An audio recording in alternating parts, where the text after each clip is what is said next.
It's that time once again, as another My Hero Academia episode has come and gone, and this one looks like it'll be heavy. My reviews are going to work in a way where I talk about the new episode and its contents, while glancing over what I think was cool, talk about my favorite character and moment in the episode, and then if I feel like there is anything worth mentioning in regards to it, I'll also talk about my least favorite character and moment. With those things out of the way, let's find out a bit more about what has made Kirishima the hero he is today. The episode opens up with Sun Eater having just defeated the bad guys from the last episode, the neurotoxin from his gross octopus tentacles finally disabling them and getting him the win. He collapses as he tries to exit the room, wishing he could continue on and assist the other heroes in battle. We flash over to those heroes rushing down a non-moving hallway, Kirishima commenting on Sun Eater and worrying about leaving him behind. Fatgum tells them that if they're men, they'll trust him to watch their back and get through the battle. Eraserhead brings up that they've managed to move for quite some time now without having the room around them affected by Overhaul's henchman Mimic. He deduces that if the room isn't changing while they're in right now, and that no obstacles are just popping up, that it might be possible that their opponent isn't actually able to control the whole basement at once. This is all just a prediction though, as Eraser says that it's possible he only enters the walls and doesn't actually become these rooms, so he can only see and hear certain things when he's actually close by. If an ear, an eye, or anything else like that appears in the walls to try and monitor the heroes as they move through, then Eraserhead will be able to see this villain and disable his quirk. Back upstairs, Bubble Girl is interrogating the members of Overhaul's group that were subdued earlier by her and Centipeter. She questions them about their sanity since they and so many others tried to come out and fight a bunch of heroes and policemen, to which one replied that they are perfectly sane. If they weren't, then they wouldn't have done a thing and in the end would be killed by Overhaul. Apparently Overhaul took over after the former boss of the group fell ill. The old boss was very old school and tried to find a way for the Yakuza to survive in such a hero-filled world. The group originally didn't act the way they did now under Overhaul's rule, and instead acted with Chivalry, not wanting to be a designated villain group. It appears that the vast majority of this group isn't a fan of Overhaul at all, and are purely following him because they don't want to die. And since their former boss can't say anything against Overhaul due to his illness, this doesn't seem like it'll change. The kind of people who don't think about the future are the kind of people who aren't sane, says one of the group members, and they're also incredibly strong.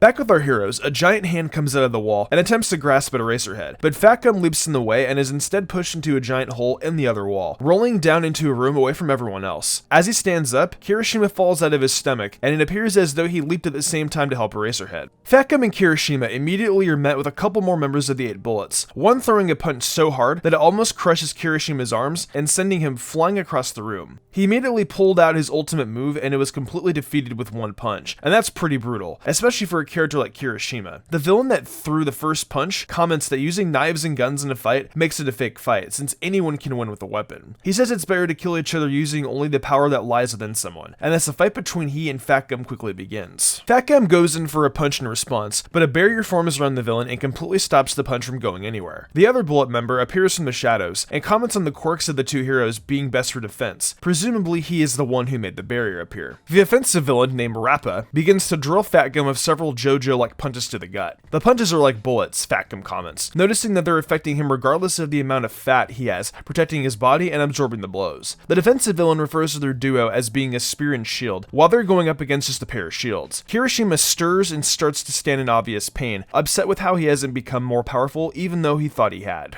Fatgum tells Kirishima that they can't give up yet, and instead need to keep going until their opponents lose their will to keep fighting. The plan is to beat these guys as soon as they can, and get back to the others, though it doesn't seem like it'll be that easy. The defensive villain's name is Tengai, and it seems like he and Rappa don't get along too particularly well. Rappa doesn't want Tengai to use the barrier and get in the way of the fight, but Tengai reminds him that Master Overhaul told them they'd have to work together to win this fight easily. Rappa begins to punch at a barrier around Tengai, referring to Overhaul as Overjerk and saying that he forced them to work together without even asking. Tengai gives in and just tells Rappa to go and fight on his own, and he happily does so. Fatgum and Rappa start to trade blows, but it doesn't take long for Rappa to gain an upper hand and continuously lay into Fatgum. Kirishima ends up frozen without a clue of what to do, watching Fatgum end up near death from the amount of abuse he is taking. He starts to have a flashback to middle school, thinking about when he was a lot weaker, without a real direction towards being a hero. As it turns out, he and Mina went to middle school together, and he admired her for being able to do the things needed of a hero while he couldn't. She broke up fights between people, was able to stand up to a giant monster villain, and even did it all with confidence. Kirishima as a hero, he looks up to in the same vein as Deku, who looks up to All Might, that hero being Crimson Riot. Crimson Riot is a chivalrous chivalrous hero, and Kirishima tries to live his life in a way that he can be manly and chivalrous just like him. That doesn't work so well until one day he catches an interview with Crimson Riot after reading about a couple of middle schoolers who got tangled with a sludge villain and saved by All Might. Crimson Riot says that he often is afraid of certain death, and anyone who isn't is a huge idiot. Crimson Riot was in the same position as Kirishima before, and that gave him the desire to become better. He and Mina meet again after getting into UA, and Kirishima's look is entirely different now, and he lets her know he is saying goodbye to the pathetic version of himself. Mina tells him not to get too eager, and to let her know when he has reached the point he wants to be at, and the flashback concludes.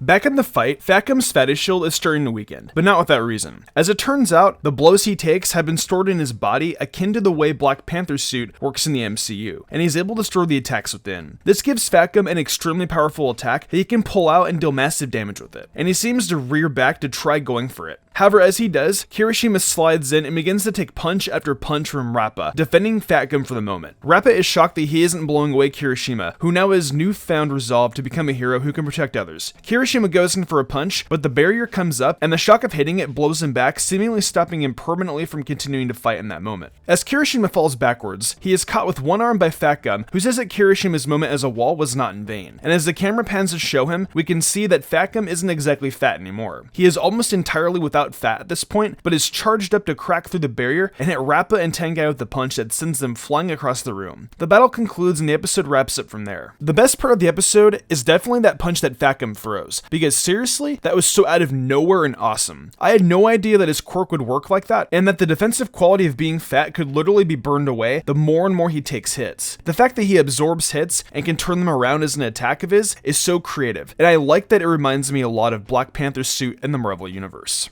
As for my favorite character, that has also got to be Fatgum in this episode. It was easy to think of Kirishima being my favorite character, but Fatgum's awesomeness in this episode outshined Kirishima's backstory and desire to protect. Both of these guys ended up pretty damaged, but the fact of the matter is that they won their fight, and that's really just awesome. That's gonna do it for my review of My Hero Academia Season 4, Episode 9, Red Riot. If you guys enjoyed this one, let me know in the comments below, and subscribe to MysticSage and notifications on so you don't miss my reviews of the 4th season's next great episode. I've got a lot of great videos about My Hero Academia already on the channel, and about plenty of other anime as well, with more to come. I hope you guys have been enjoying these reviews, and the show so far as well, and I'll be back at it next week with a review of the next exciting My Hero episode.